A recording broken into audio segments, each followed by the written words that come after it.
그 크신 하나님의 사랑 제목을 삼고 호세아서를 통해서 주시고자 하는 말씀 함께 은혜 받도록 하겠습니다. 우리는 지금 계속 구약 성경을 보고 있지요. 구약 성경의 흐름이 창세기부터 시작해서 모세오경, 출애굽기, 레위기, 민수기, 신명기, 그렇죠? 까지 거쳐서 역사, 그 다음에 역사서가 이제 진행이 되고, 역사서를 지나면 시가서가 있고요. 시가서가 끝나면은 선지서가 있습니다. 선지서는 이사야부터 시작이 되면서 우리가 지난주까지 본 다니엘서까지가 대선지서가 됩니다. 대선지서라고 부르는 이유는 분량 때문입니다. 용량이 많기 때문이라고 대선지서라고 부르는 것이고요. 오늘부터 이제 말씀을 전하려고 하는 호세아서는 이제 소선지서가 시작되는 말씀이 됩니다. 여러분, 호세아 선지자는 이사야 선지자처럼 기원전 750년부터 680년 그 사이에 사역을 했는데요. 북쪽 이스라엘에게 특별히 말씀을 전했던 선지자였죠. 이 이사야 선지자는 남쪽 유다 그 백성들에게 전했지만 호세아 선지자는 북쪽의 이스라엘 백성들에게 전했던 선지자. 이 북쪽 이스라엘은요, 강대국이었던 아수르에게 멸망을 당했는데요. 호세아서는 그 전에 하나님이 주셨던 말씀이 됩니다. 그래서 호세아서의 전체적인 말씀의 중요한 테마는, 띠이 뭐냐면은 하나님의 사랑입니다. 이것은 지금까지 보았던 선지서의 말씀과는 다릅니다.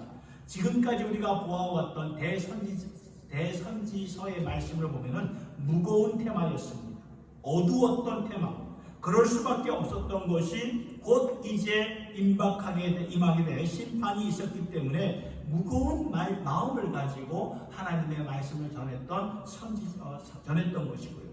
하나님은 그 심판이 있기 전에 당신의 백성들이 어떻게든지 간에 구하시려고, 어떻게든지 간에 그 백성들이 돌아올 수 있게 하려고 그들에게 경고의 말씀을 주셨기 때문에, 물론 그 안에도 하나님의 소망과 회복의 메시지는 있었지만 전체적으로 볼 때는 무거운 메시지가 이렇게 들을 듣게 됩니다. 그러나 호세아서의 말씀은 곧 오게 될 심판의 말씀, 경고의 말씀, 저들의 죄악들을 지적하는 하나님의 말씀들이 되지만, 이 말씀의 전체적인 그 흐름의 테마는 하나님의 끝없는 사랑, 하나님의 영원한 사랑, 이해할 수 없는 사랑, 아니 우리가 받아들이기 힘든 그러한 하나님의 사랑을 이 호세아서를 통해서 하나님께서 우리에게 명확하게 전해주시고 있는 것입니다.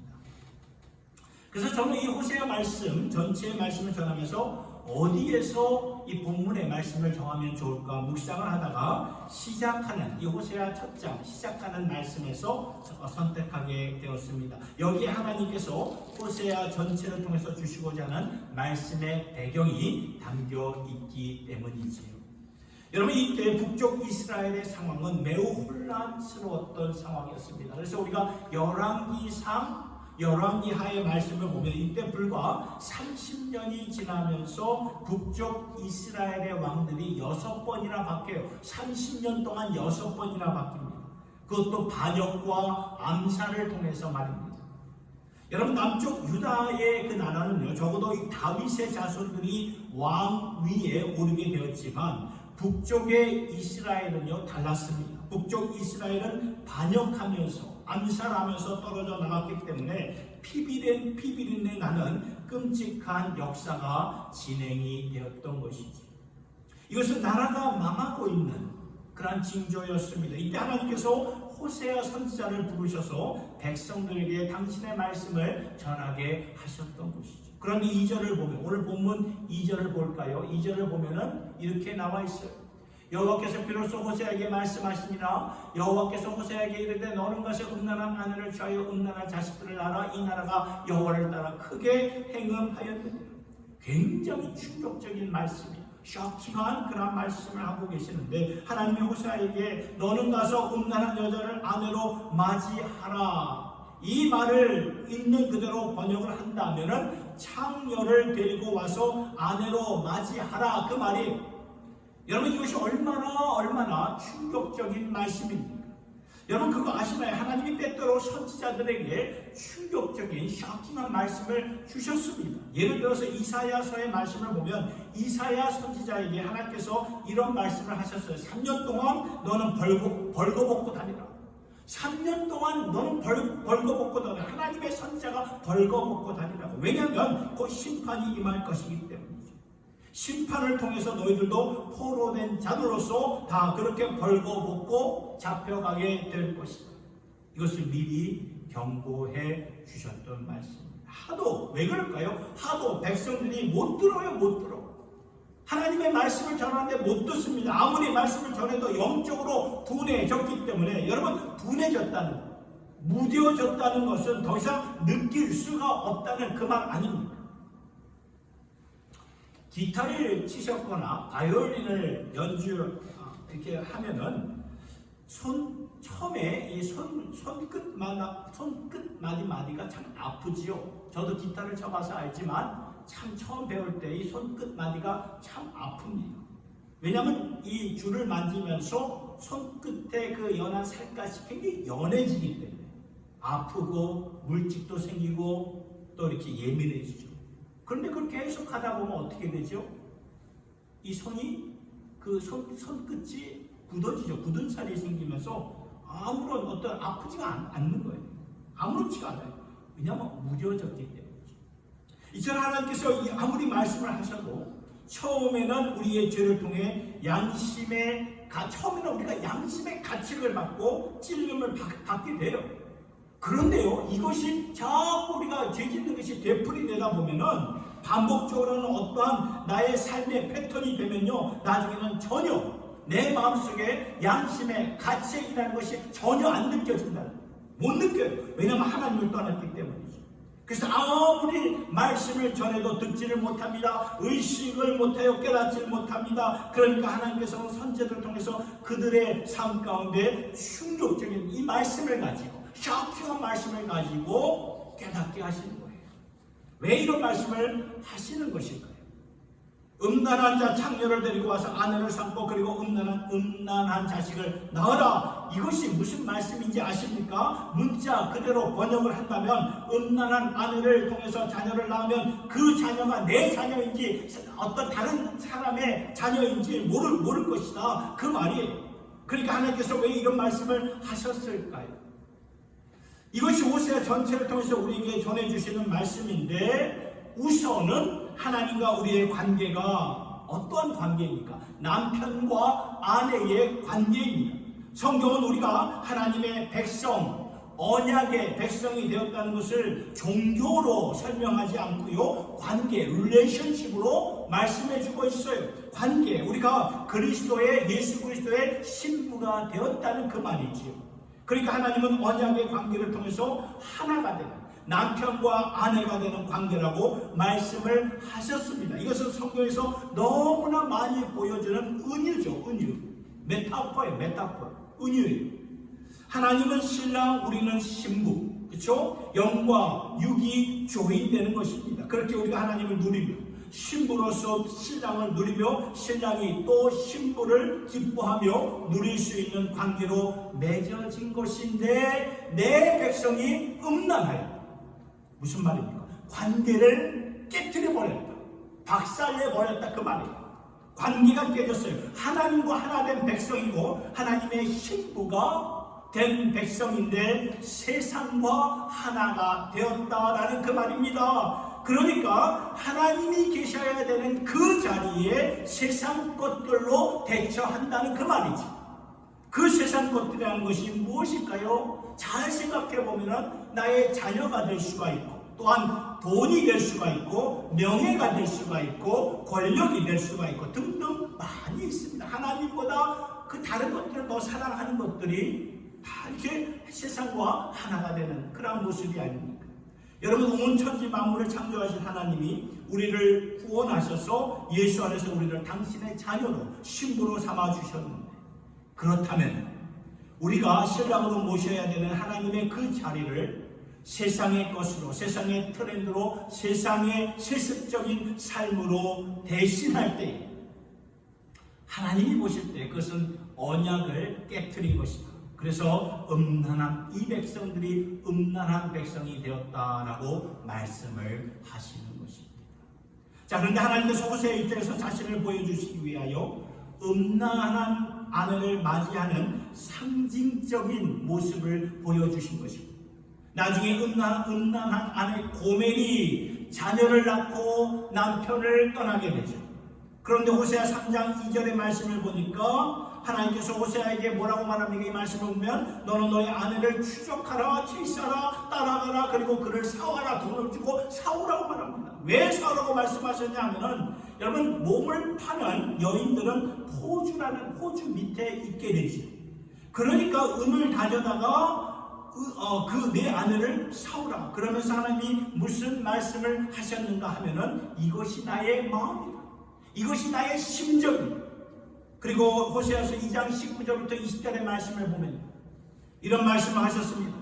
내가 너에게 장가들어서 이렇게 고멜같이 음란하고 하나님을 버리고 세상을 따르고 있는 백성들을 참아 버리지 못하고 내가 반드시 너를 추적하여 내가 너에게 장가들어 너와 영원히 함께 있을 것이다.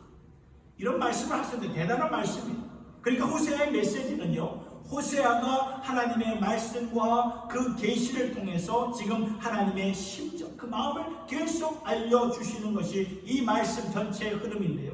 그렇다면 우리는 이 말씀 앞에 물어야 할 몇 가지 질문이 있습니다. 첫째로 어떻게 이 백성들이 이 지경이 되기까지 이렇게 망가졌습니까? 어떻게 이 백성들이 하나님이 보실 때 음란한 백성들이 되었다고 말씀하시는 것일까요? 여기에 대한 답은요, 호세아 9장 10절의 말씀인데요. 현대어 성경으로 한번 보도록 하겠습니다. 현대어 성경인데 한번 보세요. 여호와께서 말씀하신다. 내가 이스라엘을 만났을 때 광야에서 포도를 만난 것 같았고 죄가 너희 조상들을 만났을 때 무화과 나무에 처음 맺힌 열매를 보는 것 같았다. 그러나 그들이 바알볼에 가서 우상에게 몸을 바쳐 자기들이 사랑하는 우상처럼 더러워졌다. 하나님께서 이스라엘 백성들을 언약의 백성이라고 부르는 것은 오늘날 예수를 믿는 하나님의 백성들을 부르는 것과 마찬가지 있는데, 내가 나의 백성들을 처음 만났을 때 어디서 만났다고요? 광야에서 포도를 만난 것 같았다라고 말을 하죠. 여러분, 광야라는 건 아무것도 없는 것입니다. 목이 마르고 아무것도 없는 곳에 광야에서 포도를 본다면 얼마나 이게 기쁘고 얼마나 감격이 되겠습니까? 거기서 내 백성을 처음 만나 내 백성으로 삼은 것이 이렇게 기뻤고 감격했다, 그 말이에요. 내가 너희 조상들을 처음 만났을 때 무화과 나무에 처음 맺힌 열매를 보는 것 같이 나는 너무나 기뻤고 나는 너희의 전부였다.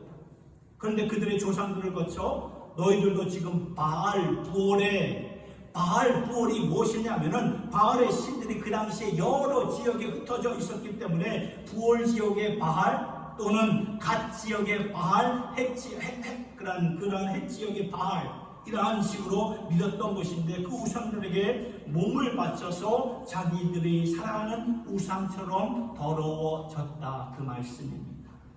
여러분, 바알은요, 이 팔레스타인 지역의 신이었습니다. 팔레스타인 백성들이 따랐던 우상이었어요. 바알은 일기, weather, 날씨를 주관하는 신이라고 그들이 믿었기 때문에 그 당시에 이 농업사회에서는 그 날씨가 전부였습니다. 그렇죠?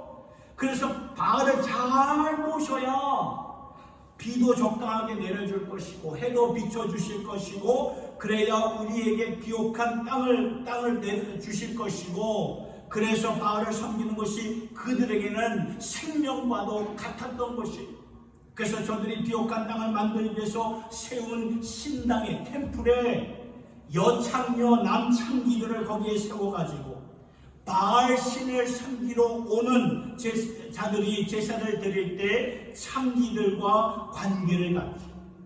바알 신 앞에서 몸이 합해지면서 바알 신도 아세라의 그 여신과 그런 모습을 통해 분명히 좋은 씨를 던져줄 것이고 좋은 씨가 땅을 비옥하게 만들어서 풍성하게 만들 것이고 비도 내려줄 것이고, 이런 식으로 바알 종교가 그 당시에 그 땅을 압도했던 거예요. 이것이 향락과 연결이 되었기 때문에 백성들에게 어필이 된 거예요. 백성들의 마음이 좋았던 거예요. 그러니까 하나님을 국교로 여호와 하나님을 믿는다고 고백했지만 이스라엘 백성들의 마음과 몸이 가 있었던 것은 전능하신 여호와 하나님이 아니라 바알 그 신전, 그 바알의 그 우상의 마음에 가 있었던 거예요. 그리고 우리가 조금 전에 보았던 말씀 가운데 너희는 너희가 섬기는 바알처럼 이 많은 우상을 닮아가게 되어 있다 그 말인데, 여러분 우리가 예수를 믿고 따르면요 주님의 예수의 성품을 닮아가게 되듯이 마찬가지로 우리가 세상의 신과 세상의 우상을 따르면 그 세상의 신들을 그 풍습을 따르게 되어 있습니다.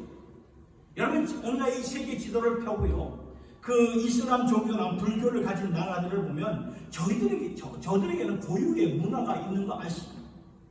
여러분 이거 있잖아요. 우연이 아닙니다. 우연이 아니에요. 영적으로 따르는 그것을 닮아가게 되어 있다는 것 여러분 우리가 아셔야 됩니다. 국가가 나라가 그걸 이렇게 추종하고 따르면 백성들은요 국민들은 따르게 되어 있습니다. 그래서 여러분 이 식당을 가보면은 이 아시안 식당을 여기 트라이시티에서 이 아시안 식당을 가보면은 이 카운터나 또는 들어가는 입구 쪽에 자기들이 섬기는 그러한 신들을 신주단지처럼 그냥 돌보는 모시는 그것을 저는 이렇게 종종 보게 되는데 하나님께서 그 말씀을 하시는 거예요. 너희는 너희가 따르는 바알처럼 더러워졌다. 지금 내 백성들이 이렇게 되었다는 거죠. 바알을 섬기면서 이렇게 하나님과 멀어진 영적으로 가늠한 백성들이 되었다는 그 말입니다. 그래서 하나님이 계속 주시는 말씀은 이것이 빨리 돌아와라. 빨리 돌아와라. 돌아오지 않으면 하나님의 심판이 임할 수밖에 없다. 그러니 하나님의 심판이 임하기 전에 늦기 전에 빨리 돌아오면은 하나님이 받아주실 것이고 씻어주실 것이고 고쳐주실 것이고 회복시켜주실 것이기 때문에 빨리 돌아와라. 늦기 전에 돌아와라. 그 말씀. 자 그런데 보면은 이스라엘 역사를 보면 심판이 임하기 전에 분명히 하나님이 심판이 임하기 전에 저들에게 이렇게 말씀하셨거든요. 돌아오라고. 그래 저들이 돌아왔나요? 안 돌아왔어요. 기원전 722년도에 북쪽의 이스라엘 나라는 이 강대국인 아수르라는 나라에서 멸망을 당하고 말지. 우리가 지난 몇 주 동안 바벨론 나라 남쪽 유다에 대해서 그 남쪽 유다는 바벨론이라는 나라에서 멸망을 당했는데요. 바벨론에 대해서 보아서 그렇지 사실 역사를 보면은 이 바벨론 나라보다 더 끔찍한 테러를 일으켰던 나라가 아수르라는 나라였습니다. 얼마나 그들이 잔인하고 강팍하였던지 나중에요 요나의 그 말씀 성경 구약 성경의 요나의 말씀을 보면요 하나님께서 요나 선지자에게 너는 가서 니느웨 백성들에게 그 말씀을 전하라 하니까 이 요나가 하나님 저 거기 안 갑니다. 저 못 갑니다. 그러잖아요. 그 백성들 그렇게 잔인한 백성들에게 무슨 하나님의 말씀을 내가 전할 수 있겠습니까? 그 정도로 악했던 백성들이었는데 하나님께서는 그들을 통해서 아수르를 통해서 북쪽의 이스라엘 백성들을 심판하셨던 거예요. 그렇다면 심판을 받았다면 이미 늦은 것이 아닙니다. 다 포기할 수밖에 없는 상황이 아닌가. 심판을 받았기 때문에 그렇게 생각이 되지만 아니라는 거예요. 우리가 인간적인 생각, 우리가 생각하기에는 늦었다고 생각할 수 있지만 하나님은요 이 호세아 선지자를 통해서 늦지 않았어라고 말씀하십니다. 저들이 심판을 받아 포로로 잡혀간 후에도 이런 말씀을 주셨어요. 호세아 11장 8절과 9절의 말씀을 보니까 에브라임이여 내가 어찌 너를 놓겠느냐. 이스라엘이여 내가 어찌 너를 버리겠느냐. 내가 어찌 너를 아드마같이 놓겠느냐. 어찌 너를 스보임같이 놓겠느냐. 여러분 이 두 지역 아드마나 이 스보임은요 하나님의 심판을 받아 멸망한 곳인데 그것처럼 두지 않겠다 그 말이에요. 그러면서 내 마음이 내 속에서 돌이키어 나의 국률이 온전히 불붙듯 하더라. 하나님의 진노가 불붙듯 일어나는 것이 아니라 하나님의 국률이 불붙는 것을 말해주고 있는 것이지.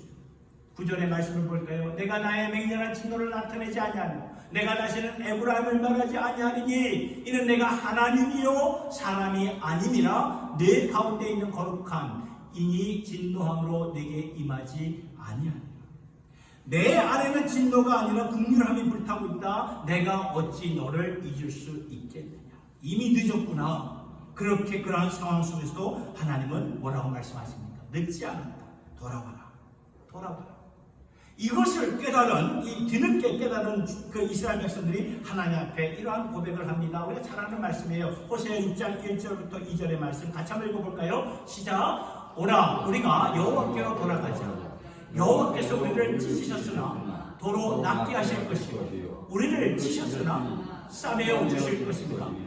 여호와께서 이틀 후에 우리를 살리시며 셋째 날에 우리를 일으키시리니 우리가 그의 앞에서 살리라. 아멘입니까? 우리를 찢으셨고 우리를 치셨어요. 그러나 다시 싸매어 주실 것이고 다시 세워 주실 것이다. 백성들이 이것을 깨달은 것입니다. 늦지 않았구나. 우리는 이미 찢어졌고 이미 심판을 받았고 하나님이 우리를 치셨지만 그러나 싸매어 주시는구나. 하나님께서 반드시 우리를 낫게 해 주시는구나. 그러니 돌아오자. 반드시 이틀 후에 우리를 살려주실 것이고 3일 후에는 다시 우리를 그의 앞에서 살려주시느니 이것은요, 이 말은 이 사망 권세가 예수 그리스도의 죽음의 자리에서 영원히 가두지 못하고 사흘 만에 다시 살아났듯이 하나님께서는 이미 죽어있는 우리가 되었을지라도 다시 부활의 영광과 능력으로 우리를 다시 살려주신다는 이 말씀이 바로 호세아서의 전체적인 말씀의 내용이 되는 것입니다.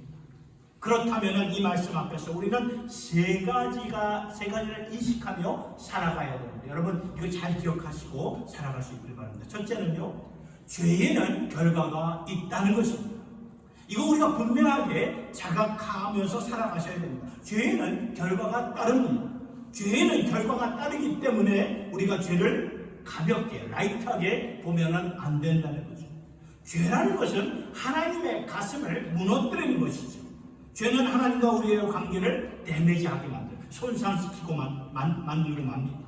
그래서 죄에는 반드시 결과가 따르게 되어 있어요. 그래서 죄 짓고 있는 백성들에게 죄에는 결과가 따르기 때문에 빨리 돌아와라.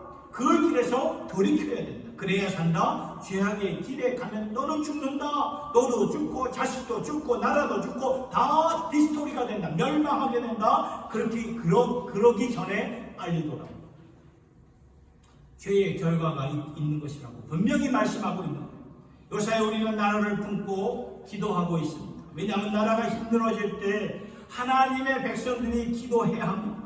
역대하 7장 14절의 말씀, 이 말씀, 내 이름을 일컫는 내 백성이 그들의 악한 길에서 떠나 스스로 낮추고 기도하여 내 얼굴을 찾으면 내가 하늘에서 듣고 그들의 죄를 사고 그들의 땅을 고칠 것이다.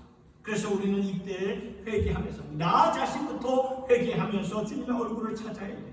지금 나라와 함께 우리가 어떤 면에서 회개를 해야 하겠습니까? 회개는 있잖아요. 나 자신의 죄를 회개하는 것도 분명히 포함하지만 그것을 넘어서 우리 사회와 나라의 죄를 하나님 앞에 올려드는 것이 굉장히 중요합니다. 다니엘이 그렇게 기도했고 모세가 그렇게 기도했고 우리 예수님도 아버지께 그렇게 기도를 하셨어요. 저들이 죄인 줄도 모르니 아버지 저들의 죄를 용서해 주옵소서. 그러니까 우리가 있잖아요. 힘들고 어려울 때 이것은 우리의 죄 때문입니다.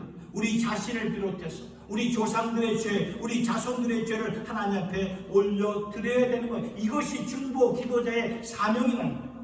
왜 우리를 왕같은 제사장으로 불러주셨기 때문입니다. 사랑하는 성도 여러분, 죄에는 반드시 결과가 따른다는 것을 늘 우리가 마음판에 새기면서 아버지께로 속히 돌아오고 회개하는 그런 심령으로 채워지며 살아갈 수 있기를 예수님의 이름으로 축원합니다. 두 번째, 실족하는 것보다 반응하지 않는 것이 더 큰 문제라는 거예요. 오늘 이 호세아서의 말씀을 통해서 두 번째 우리가 기억할 것은 실족하는 것보다 반응하지 않고 사는 것이 더 큰 문제예요. 하나님의 입장에서 이것이 더 큰 문제였어요. 여러분, 인간은 실족하게 되어 있습니다. 인간은 죄짓게 되어 있습니다. 죄 짓지 않고 사는 사람 아무도 없어요. 실족하지 않는 사람 아무도 없습니다. 그래서 하나님이 보실 때 인간들이 죄 짓고 실족하는 것 때문에 하나님이 마음 아파하시는 것이 아니라 인간들이 이런 그런 죄 짓는 것에 대해서 반응을 하지 않았기 때문에, 반응을 하지 않기 때문에 하나님의 마음이 너무나 아프시다는 거예요. 실족했더라도 하나님이 이렇게 말씀하시고 보여주시고 부르시면은 반응을 해야 돼요. 리액션이 해야 되는데 반응을 안 한다는 거예요. 이것이 문제라는 것입니다. 반응을 안 한다는 건 왜 그럴까요? 깨닫지 못해서 반응을 안 하는 것이죠. 내 백성이 호세아 4장 6절에 보니까 내 백성이 지식이 없음으로 망하는 거다. 그렇죠? 깨닫지 못해서 망하는 거예요. 우리가 이렇게 속절없이 무너졌지만 하나님은 우리에게 사랑으로 찾아오시고 사랑으로 우리를 부르시고 있는데, 그렇다면 우리는 이것을 깨닫고 반응을 하셔야 된다는 것입니다. 여러분, 고린도전서 13장 우리가 잘 아는 말씀, 사랑장 아닙니까? 하나님 그 말씀을 보니까, 고린도 13장을 보니까 사랑은 오래 참고 모든 것을 참고 믿고 바라고 견딘다고 성경은 말씀하고 있습니다. 이것이 하나님의 사랑이에요. 오늘도 우리를 보면서, 죄악투성인 우리를 보면서 참아주시고, 오늘도 우리를 믿어주시고, 오늘도 우리를 응원해주시고, 그러니 지금이라도 우리가 빨리 돌아와야 되지 않겠습니까? 말씀 앞에 반응하는 우리 모두가 될 수 있기를 예수님의 이름으로 축원합니다. 세 번째, 하나님의 관계는 성장을 추구하셔야 돼요. 성장을 추구. 말씀 가운데 오늘 호세아서 2장 19절의 말씀을 보니까요, 내가 네게 장가든다. 이제 장가라는 게 이제 결혼하겠다 그 말이죠. 이제 여러분, 이것은 관계, 릴레이션십. 관계는 우리가 소극적으로 놔두면 안 된다는 거죠. 관계는 자꾸 성장을 시켜야 됩니다. 향상시켜야 되죠. 근데 이스라엘 백성들이 이것을 못해가지고 종교적으로, 의식적으로, 국적으로 여호와 하나님을 따랐는지는 모르겠지만 관계로 하나님을 받아들이지 못하고 살았어요. 관계로 하나님을 받아들였다면 나의 영원하신 기업이시요, 나의 소망, 나의 살아계신 하나님, 나의 신앙으로 받아들이고 살았더라면 그 관계가 굉장히 풍성하겠죠. 향상되겠죠. 근데 그것을 이스라엘 백성들이 하지를 못했다는 것입니다. 오늘 우리도 마찬가지 아닙니다. 제가 중매로 아내를 만났습니다. 그러면서 잠깐의 시간 속에 이제 연애를 했는데, 이제 인터넷으로 이제 그때 제가 이제 기억나는 것은 편지를 아주 주고받곤 했습니다. 그런 주고받는 그런 기억이 납니다. 그런데 곰곰이 생각해 보니까 결혼한 후에는 그런 생각이 이게 문득 드는 거예요. 그러면서 저 스스로 말하기를, 그때는 결혼하기 위해서 내가 편지를 썼잖아. 결혼했으니까 끝난 거 아닌가? 이런 생각이 이렇게 들었는데, 또 다른 마음 한켠에는 관계는 이렇게 계속 성장시켜야 되겠구나, 그런 생각이 들었어요. 그래요. 관계는 성장시키는 것입니다. 하나님과의 관계가 바로 그런 것입니다. 그렇게 첫사랑으로 하나님을 기뻐했지만 그 첫사랑이 지금 어디로 가셨나요?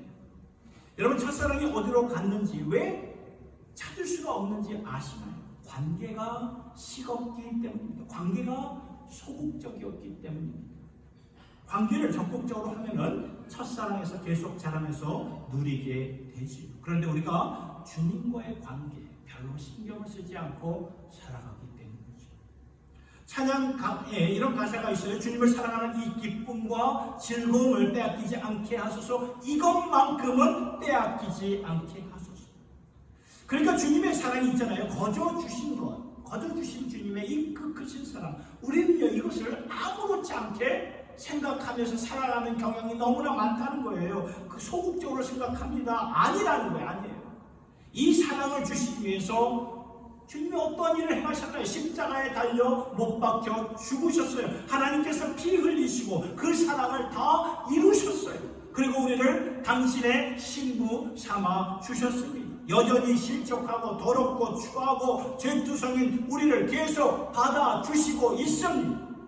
이것은 하나님의 엄청난 사랑, 그 관계를 유지하시려는 여호와 하나님의 열심인데, 우리에게도 오늘 우리에게도 그러한 하나님의 열심이 오늘 우리에게도 있으십니까?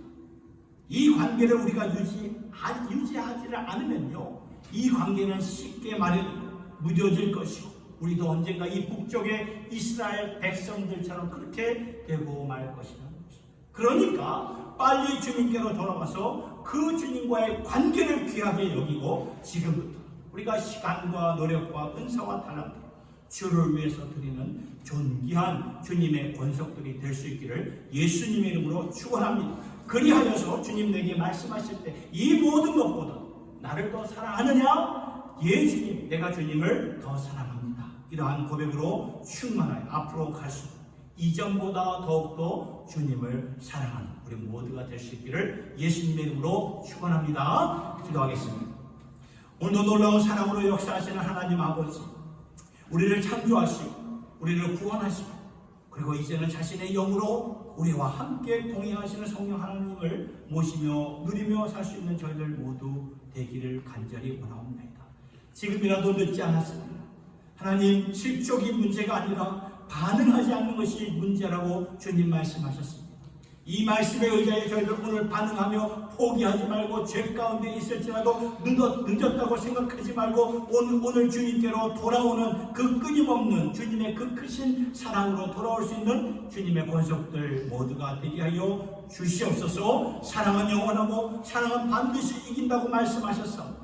주님, 그 사랑 안에 우리도 들어가 그 사랑을 키우며 관계를 향상시키며 관계를 성장시켜 하며 날아갈 수 있도록 나의 영원한 기업이 되신 주님을 즐거워하며 기쁨으로 능력으로 살 수 있는 저희들 모두가 되게 하여 주시옵소서. 감사합니다. 사랑합니다. 예수님의 이름으로 기도드리옵나이다.